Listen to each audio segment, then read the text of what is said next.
Hello everyone, welcome to కథల సవ్వడి.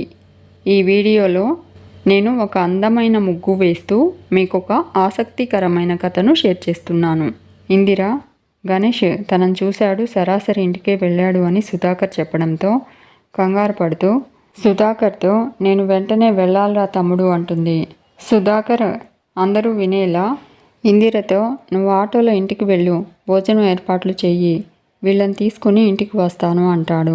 ఇందిర అలాగే అంటూ గణేష్ ఇంటికి బయలుదేరుతుంది. సిద్ధార్థ్ రంజిత్తో పరాంకుశం గారిని ఎలా తీసుకొచ్చారు అని అడుగుతాడు. రంజిత్ తప్పు చేయని వాళ్లకు నేచర్ కూడా సహకరిస్తుంది అంటూ జరిగిన విషయం చెప్తాడు. రంజిత్, ఐశ్వర్య విశ్వనాథ్ ఇంటి బయట సీసీ కెమెరాల కోసం వెతుకుతూ ఉంటారు. ఐశ్వర్య రంజిత్తో ఇక్కడ నాకేం కనిపించట్లేదండి అంటూ ఉంటే పరాంకుశం నాకు కనిపిస్తుంది అంటూ ఐశ్వర్య రంజిత్ దగ్గరకు వస్తాడు. ఐశ్వర్య ఎవరు నువ్వు అని అడుగుతుంది. పరాంకుశం ముఖం చూసి వాళ్లలో ప్రేమను వెతికే అన్వేషిని, ప్రేమ పక్షుల జాడ తెలుసుకునే బాటసారిని అంటాడు. ఐశ్వర్య చిలక జోస్యం వాడని చెప్పొచ్చు కదా అంటుంది. పరాంకుశం మేడం నేను జోస్యం చెప్పేవాడిని కాదు, ఐఎమ్ ఎన్ ఆర్టిస్ట్ అంటాడు.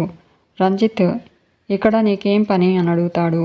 పరాంకుశం అలా అంటారేం సార్, ఏజ్ గ్యాప్ ఉన్నా మీరిద్దరూ ప్రేమికులు, అది కనిపెట్టాను కాబట్టి ఇక్కడికి వచ్చాను అని పరాంకుశం అంటూ ఉంటే ఐశ్వర్య కోపంగా పరాంకుశంని చెంపదెబ్బ కొట్టి తిడుతూ ఉంటుంది.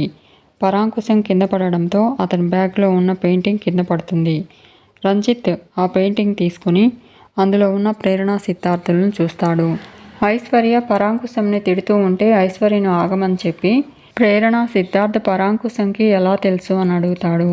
పరాంకుశం వాళ్ళిద్దరు కూడా మీలాగే లవర్స్ అనుకున్నాను, ఒక బొమ్మ కూడా గీశాను, కానీ వాళ్ళే కాదని కొట్టారు.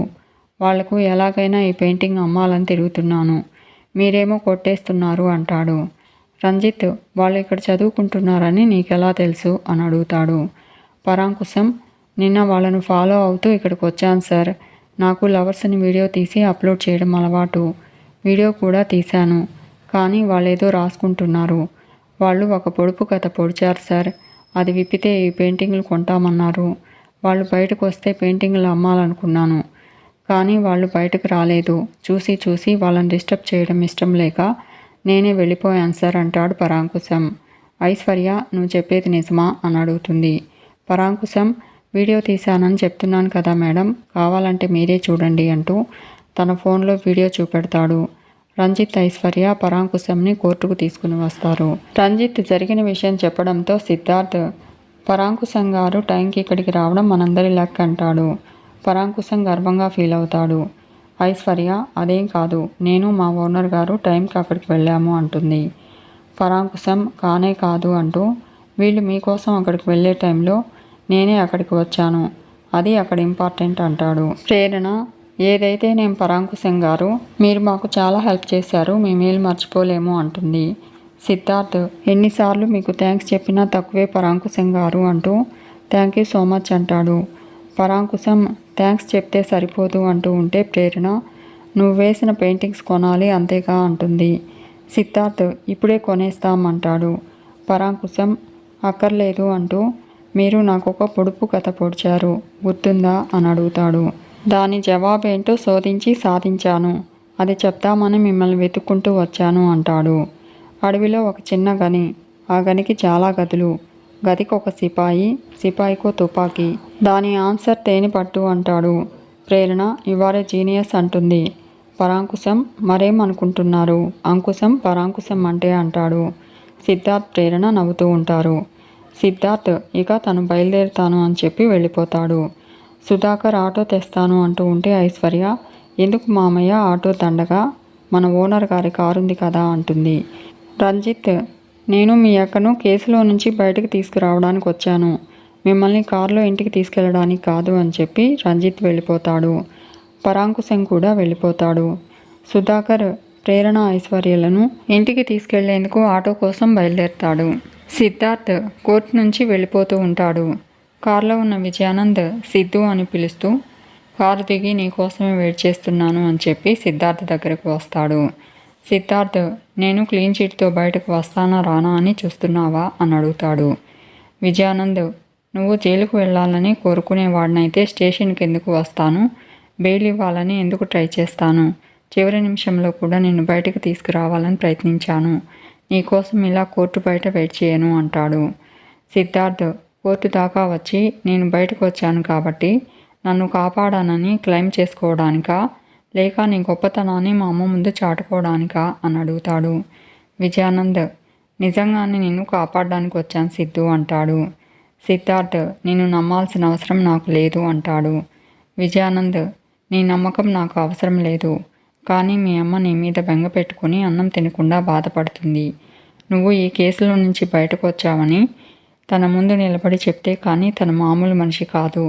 అందుకే నిన్ను ఒకసారి ఇంటికి తీసుకెళ్దామని ఇక్కడ ఆగాను అంటూ రా కారెక్కు అంటాడు విజయానంద్.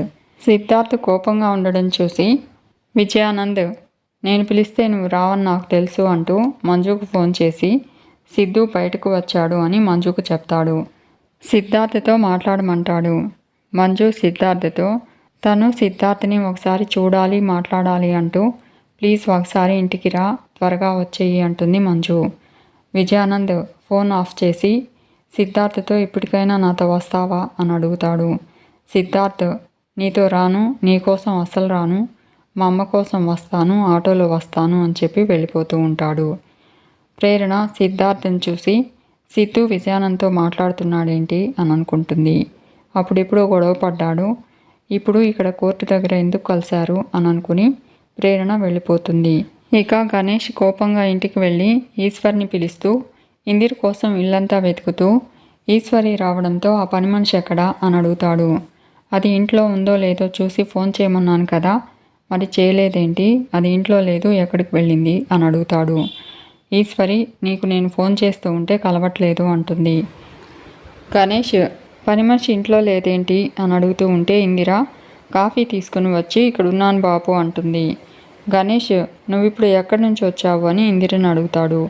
ఇందిర వంటగదిలో ఉంచే బాబు, మీరు రాగానే కాఫీ తాగుతారు కదా, అందుకే కాఫీ తెచ్చాను అంటూ తీసుకోండి అంటుంది.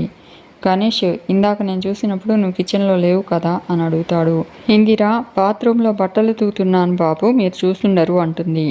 గణేష్ ఈరోజు నువ్వు కోర్టుకు వచ్చావా అని ఇందిరను అడుగుతూ ఉంటే ఇందిర కోర్టులతో లాయర్లతో మీకు పని ఉంటుంది, పోలీసులు కదా, అవన్నీ నాకెందుకుంటాయి బాబు అంటుంది.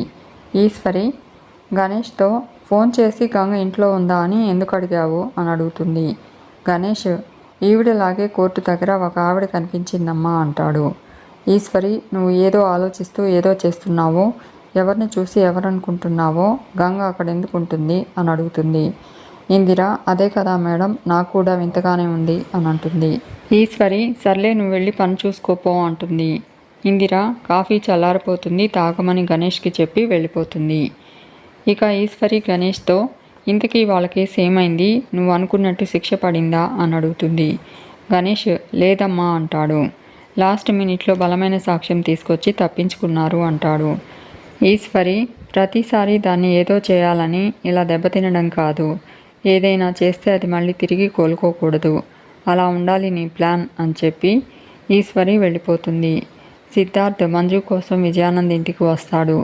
సాహితి హ్యాపీగా ఫీల్ అవుతూ సిద్ధార్థ్ని హగ్ చేసుకుంటుంది. అన్నయ్య నువ్వెలా బయటకు వస్తావో అని ఎంత భయం వేసిందో అంటుంది సాహితి. సిద్ధార్థ్ మీ అన్నయ్య తప్పు చేసేవాడు కాదని నీకు తెలుసు కదా, మరి ఇంకెందుకమ్మా భయం అని అడుగుతాడు. విజయానంద్ వైపు చూస్తూ తప్పు చేసిన వాళ్ళు భయపడాలి, మోసం చేసిన వాళ్ళు బాధపడాలి అంటాడు.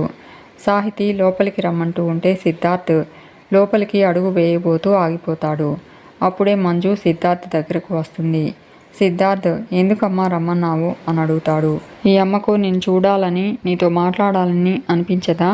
నువ్వు ఎప్పుడు బయటకు వస్తావా, ఏ ఇబ్బంది లేకుండా నా కళ్ళ ముందుకు వస్తావా అని ఆ దేవుడిని కోరుకోని క్షణం లేదు అంటూ మీ నాన్నగారు కూడా చాలా బాధపడ్డారు అంటుంది మంజు. సిద్ధార్థ్ ఈ ఇంట్లో నన్ను కన్న నువ్వు, తోడబుట్టిన నా చెల్లి తప్ప నా గురించి బాధపడేవాళ్ళు ఎవరూ లేరు, ఉండాలని నేను కోరుకోలేదు అంటాడు. మంజు నువ్వు ఊహించుకుంటే సరిపోతుందా, లోపల ఉన్న నీకెలా తెలుస్తుంది, బయట నీ గురించి మేమెంత బాధపడ్డామో అని అడుగుతుంది. సిద్ధార్థ్ ఒకరి నటనను నమ్మినంత తేలిగ్గా నా మనసుని చూడలేకపోతున్నావు కదమ్మా, ఎవరో కుట్రకు నన్ను నిందిస్తున్నావు అంటాడు. మంజు ఈ ఇంటి బిడ్డగా ఉంటే నీ మీద ఎవరు కుట్ర చేస్తారు? బయట అనామకుడుగా ఉండకపోయి ఉంటే ఇలాంటి సమస్యలు వచ్చేవా అని అడుగుతుంది. సిద్ధార్థ్, అవతలి వారిలో రాక్షసత్వం ఉన్నప్పుడు సమస్యలు వస్తాయి, కానీ మనలో నిజాయితీ ఉంటే ఆ నిజాయితీయే సమస్య నుంచి బయటకు తెస్తుంది అంటూ ఉంటే మంజు, ఈ సమస్య నుంచి బయటకు తెచ్చింది మీ నాన్న పరపతి, ఆయనకు నీ మీదున్న ప్రేమ అంటుంది. విజయానంద్, మంజు ఇప్పుడు అవన్నీ ఎందుకు అంటాడు. సిద్ధార్థ్, అలా చెప్తున్నాడు ఈయన అంటాడు. నన్ను నిర్దోషిగా బయటకు తీసుకొచ్చింది ఈయన డబ్బు, పేరు, పలుకుబడి కాదు, ఒక అమాయకుడు తెచ్చిన బలమైన సాక్ష్యం అని నీకు తెలియదు, నాకు తెలుసు అంటాడు. మంజు, ఏం మాట్లాడుతున్నావురా అని అడుగుతుంది.